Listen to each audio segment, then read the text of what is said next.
everybody. Welcome to the county seat. We are going to divert a little bit from our normal format today and have a lengthy conversation on a topic that deserves a lengthy conversation, and that is the inland port. It's created a bit of controversy as it's come and gone, but a lot of people don't really understand what it is and the potential benefits to Utah and the counties and the areas, not just in Salt Lake County, that would be affected by it. So joining us for the conversation is the person that's kind of followed it through its entire course, Derek Miller, who currently is serving as the President and CEO of the Salt Lake Area Chamber of Commerce and Downtown Alliance. Thank you for joining us, Derek. Oh, it's great to be here. Thanks for the invitation, Chad. Glad to be able to talk about this important topic. I would like to start the conversation by helping people really understand what the inland port would be, because there are some people who look at the Freeport Center in Ogden that's basically a place for people to inventory without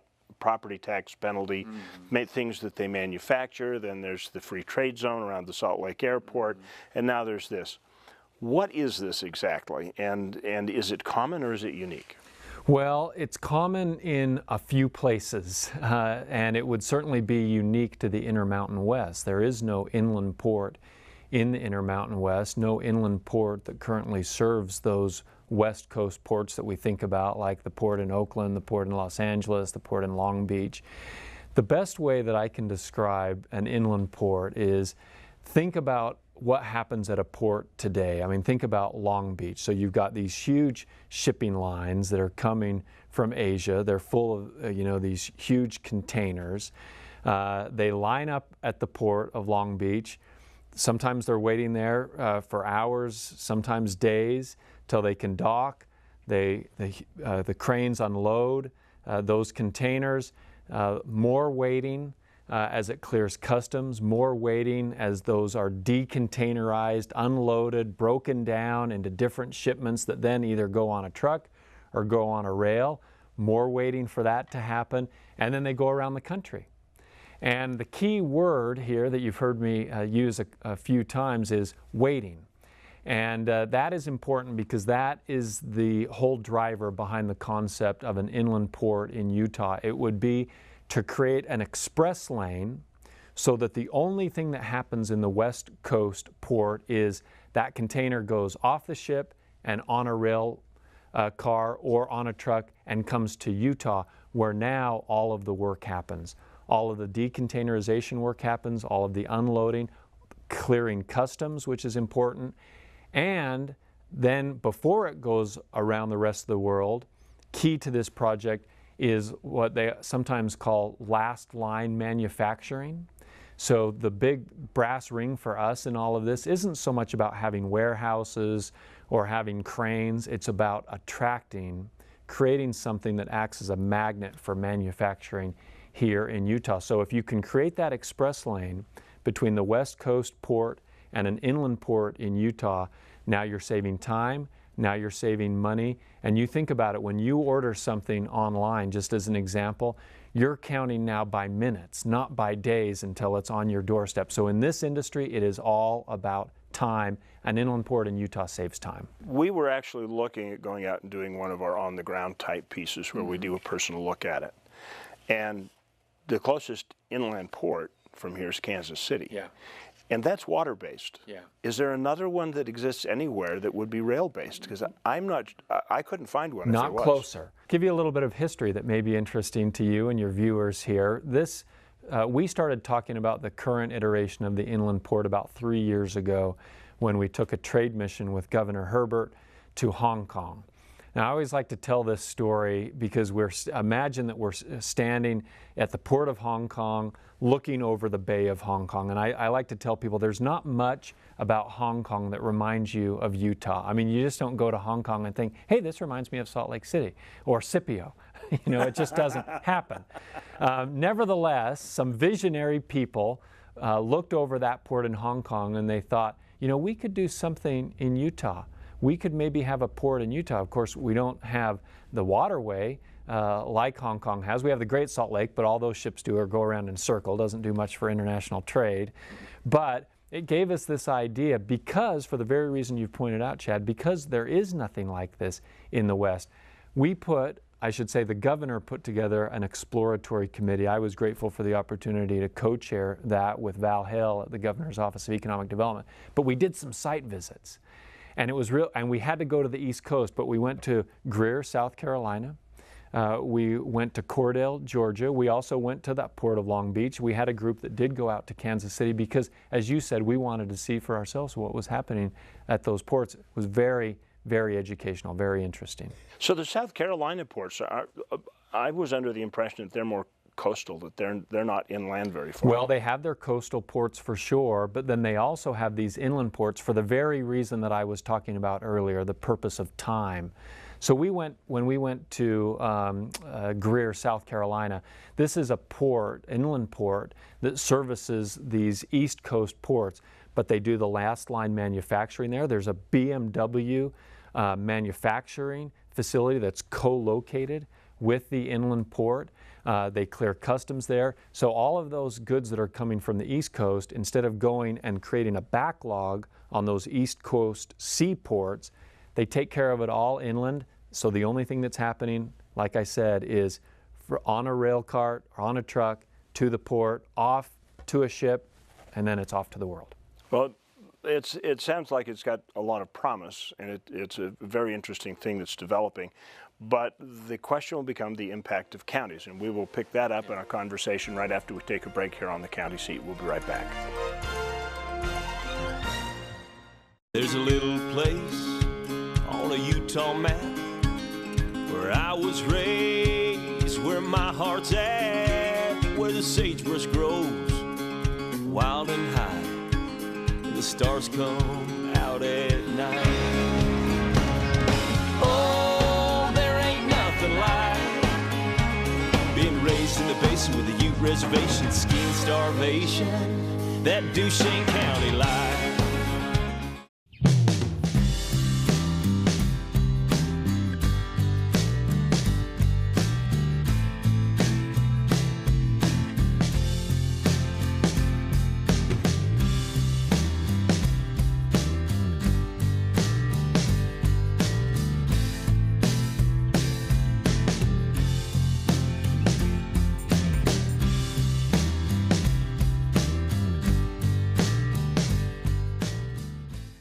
Look south to adventure. Look south to beauty. Look south to San Juan County. Out here, the road goes on forever, and what you'll find will change how you see the world. Climb on your OHV and discover forgotten landscapes and vistas that challenge the imagination. From Blanding and Monticello to the cliff faces of Monument Valley, we're open and ready for you to explore. San Juan County, Utah's Canyon Country. Welcome back to the County Seat. We are talking with Derek Miller from the Salt Lake Area Chamber about the inland port. The trade port is it's nicknamed in some circles, and we've kind of covered what a port is, but I'd like to explore the impact on it, because the general perception is, okay, this is great for Salt Lake County. Is it great for Salt Lake City, because there's going to be all these warehouses pop up, and there are going to be all these people around there competing with the prison for land space to be right around this this inland port. How big is the impact? How far can this reach into Utah? How does this affect Tooele County, or say Juab County, or one of the surrounding counties around around Salt Lake? Well, this is a really important subject, Chad, so I'm glad that you brought it up. There's a reason why the legislature got involved in this project, and their rationale, and they are correct in this rationale, by the way, that this is more than a Salt Lake City project. Yes, the actual transfer facility will sit in Salt Lake City in the northwest quadrant, just west of the airport. But the impact of it is much greater than that. You talked about the impact of some of those surrounding counties like Tooele County. This will not just have an impact on those counties, it will have an impact on the entire state of Utah. In fact, Chad, the entire Intermountain West. Think about it this way. The Intermountain West, when you look at a map of where is of the United States, where is the population growing and where is the economy growing, it's all in the Intermountain West. The top fastest growing economies in the country are all in a concentric circle around Utah, Utah right in the middle of it. But of course, our friends to the north, states to the south, Arizona, Colorado, Nevada, Idaho, even to some extent Wyoming and Montana.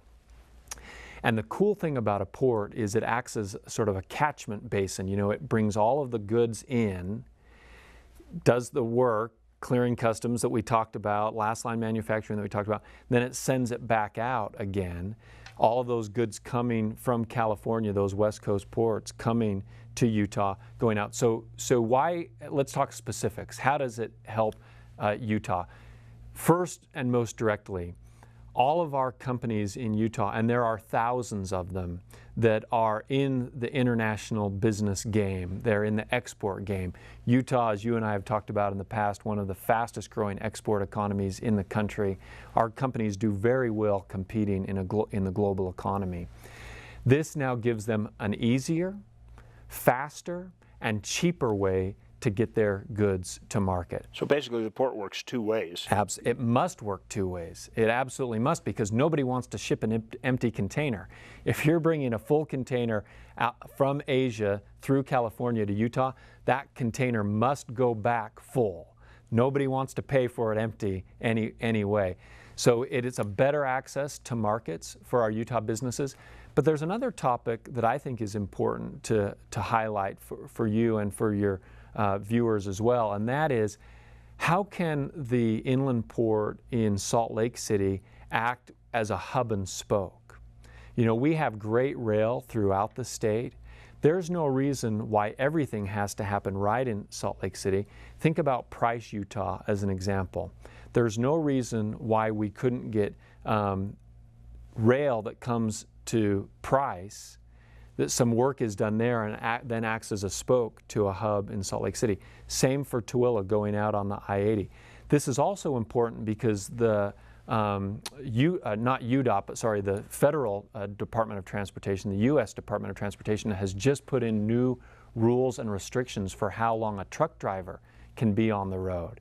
And I'm not sure anymore that they can get all the way from the West Coast to Salt Lake City. We may need to look at a transfer station in a place like Delta or a place like Scipio that we were talking about earlier, so that those trucks can drive in one day as far as they can, but then get on a rail from there and come up to Salt Lake City. So there are a lot of opportunities for rural Utah as well. So on the outbound side, I know there's a lot of smokestack restrictions across the Wasatch Front because of air quality, but Juab County, as an example, isn't encumbered by that.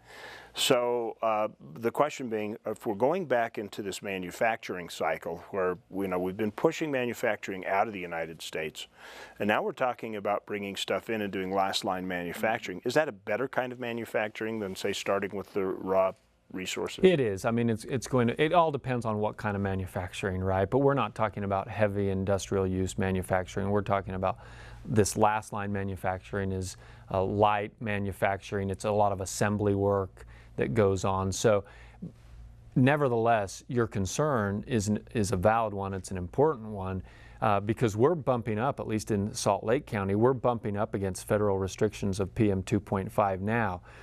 If we get above that in particulate matter, then it's game over for us. Then the EPA comes in and they start regulating everything. So we're not just talking about what can we bring in, we're talking about what do we have here now that can no longer continue. It's a huge problem. We've got to get it solved, but it also provides an opportunity to some of these rural communities outside of the Wasatch Front that may be beneficial to their economies as well. I'd like to kind of explore how broad this particular thing is as far as what kinds of jobs you might envision or what kind of manufacturing or things that could happen. We'll take a break. We'll come back with the county seat. Antelope Island State Park. Think of it as a treasure island because of the unique activities and treasured experiences you'll enjoy there. Join the fun and excitement of the National Parks Band overlooking White Rock Bay on Saturday, September 22nd. Bring your chairs and friends to Antelope Island State Park for a beautiful evening concert by the National Parks Band. Tickets at friendsofantelopeisland.com. Discover nature, buffalo, historic Gar Ranch, and more at Antelope Island State Park. Visit plaindavis.com/antelope today. The Utah Farm Bureau began as a collection of farmers supporting each other to raise the food we enjoy. Today, Farm Bureau membership encompasses everyone, whether ranchers, growers, or just everyday folks like you and me. Members enjoy discounts on items like vehicles and ATVs, or insurance that's very affordable. You don't have to be a farmer to join, and dues are small, but together we make a big difference in keeping our food supply local and abundant. Join Utah Farm Bureau. All local products have a story of magical places, real people, and delicious recipes spanning generations.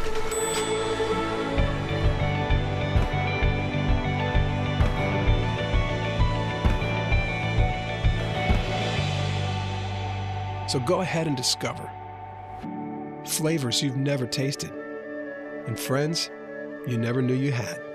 Utah's own Discover Local Food. 149 million years in the making, dinosaurs once roamed this land. Now they're found at the Dinosaur National Monument. Let's take you beyond the bones. We call it Dinosaur Land. You'll find it offers adventures and sights not seen anywhere else in the world. Come to Dinosaur Land, Vernal, Utah. You'll want to stay forever. The dinosaurs did.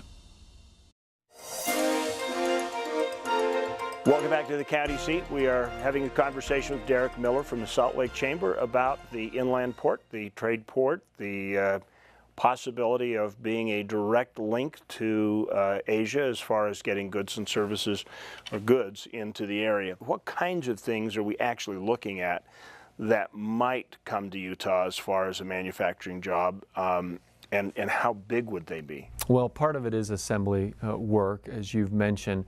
But let's look at a real-world example of a company that's already here and already doing manufacturing work in Utah, and that's Boeing. Boeing is a company that's growing significantly. Boeing is a company that loves Utah. They'd like to do more in Utah. They're having some challenges in other parts of the country and the world where they're doing their manufacturing, but not in Utah. They refer to the Utah team as their can-do team, which says a lot about, we're not surprised because, you know, we're Utahns, but sometimes when people come from outside of the state, they're surprised at how much we actually can do. And then, you know, you think about how they want to expand. Well, having an inland port is significant for them, a significant opportunity to be able to get what they need in raw goods coming into the state so that they can manufacture here, as well as now getting what is made here in Utah out to the world. So there's a real world company, real world example. I can't see a Boeing 787 Super Stratoliner actually being containerized and sent out. Yeah, well, they of course do it in pieces. Then it gets, you know, they'll put it together. The good thing is they could put it together and then fly it out. And you know, I say that half jokingly, but the airport we haven't talked about yet is a critical component of this. Right now, we don't do much freight out of our international airport, the Salt Lake City International Airport. But there's an opportunity to do more. And of course, so much because of this issue of time that we've been talking about and, you know, counting in minutes or even seconds for delivery, air will become increasingly more important. Great opportunity that we have at the inland port in the northwest quadrant to add on to the airport that we already have. So if you're looking at this whole process, you've got things that are being built or assembled that are coming in, and then obviously you're looking at shipping stuff out using this inland port as a basis to do that.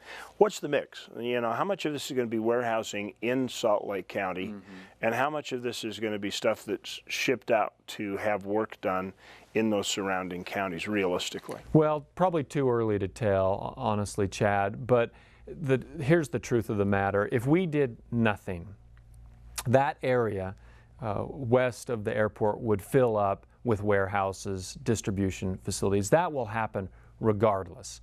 Utah, the point I'm trying to make is Utah is already a logistics hub. We have it, and that will continue to grow. What we want is something more than that. When we commissioned the feasibility study and had some great consultants look at this for us, They talked about the unique opportunity that we have with the inland port. Unique from a couple of standpoints. Number one, unique because of our geographic location. We've referred to Utah as the crossroads of the West since the beginning, since the pioneer times, as we've just recently celebrated Pioneer Day. That was true with the pioneers, that was true with the 49ers in the gold rush, that was true with the Transcontinental Railroad, true with the interstate freeway system.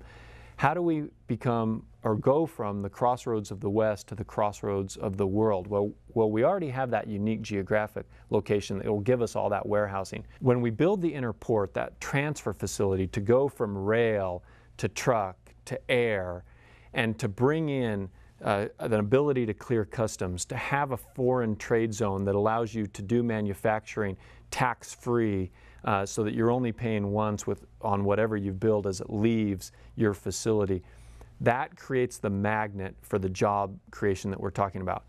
Your question is, how many would be in Salt Lake? How many would be in Tooele County? How many would be outside? Too early to tell, but one of the first jobs of the Inland Port Authority is going to do an economic study that will show us how we can get organized in that way and what the impact will be. So that raises an important question. You're talking about having that tax-free or tariff-free ability to bring products in and add value to them and get them ready for market, and that requires that free trade zone. Yes. Is there ways to make satellite channels of that free trade zone? Yeah.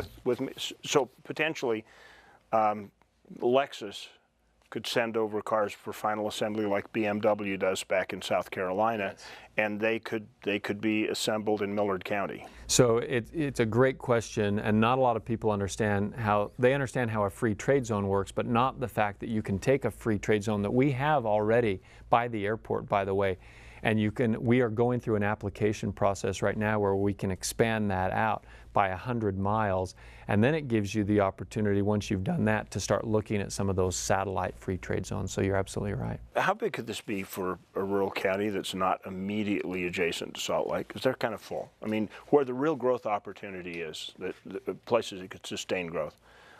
How real is that opportunity with this? So in our feasibility study that was done, I've seen estimates between an inland port creating about 50 to 60,000 jobs. Well, I think the reality is that part of Salt Lake City would be hard-pressed to be able to absorb 50 to 60,000 jobs. First of all, just from a workforce development standpoint, most businesses along the Wasatch Front are already struggling to find the workers that they need today. But secondly, those workers typically come with a family. That family wants to have a house. Housing is a challenge in this area. So there is no doubt in my mind that impact will spread throughout the state. But like I said, probably too early to tell how far and how much. Okay. We're going to take a break. When we come back, we will discuss some of the implications or some of the issues that have come up between the state and the local community, and really look at what they are, not how people feel about them. And that will pick up when we come back here on the county seat. This is what adventure looks like, and here's what it sounds like. Southwest Utah's Iron County offers some of the most iconic trails within the state that include 200 miles of new trails to be discovered. Check out ironcounty.net for info and interactive maps for your complete guide to off-roading. Explore countless miles of trails in the heart of Dixie National Forest, the gateway to Utah National Parks, Iron County.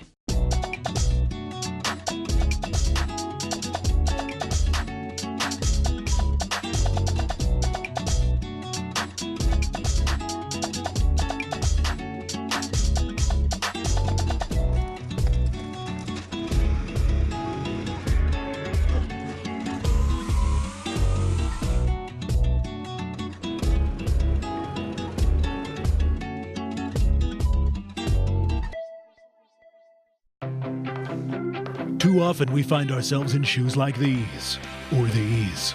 Wouldn't it be nice to change into something more like this, or this? How about these? Put on whatever shoes you prefer and come to Beaver County. We have exactly the adventure you need to put under them. So the next time you want to change out of these, come to Beaver County where you can jump into a pair of these. Beaver County, Utah. Lace up for adventure. What would you do with an extra day in Utah Valley? Explore the Wasatch Mountains? Snap a family photo at Bridal Veil Falls. Cool off on Utah Lake or the Provo River.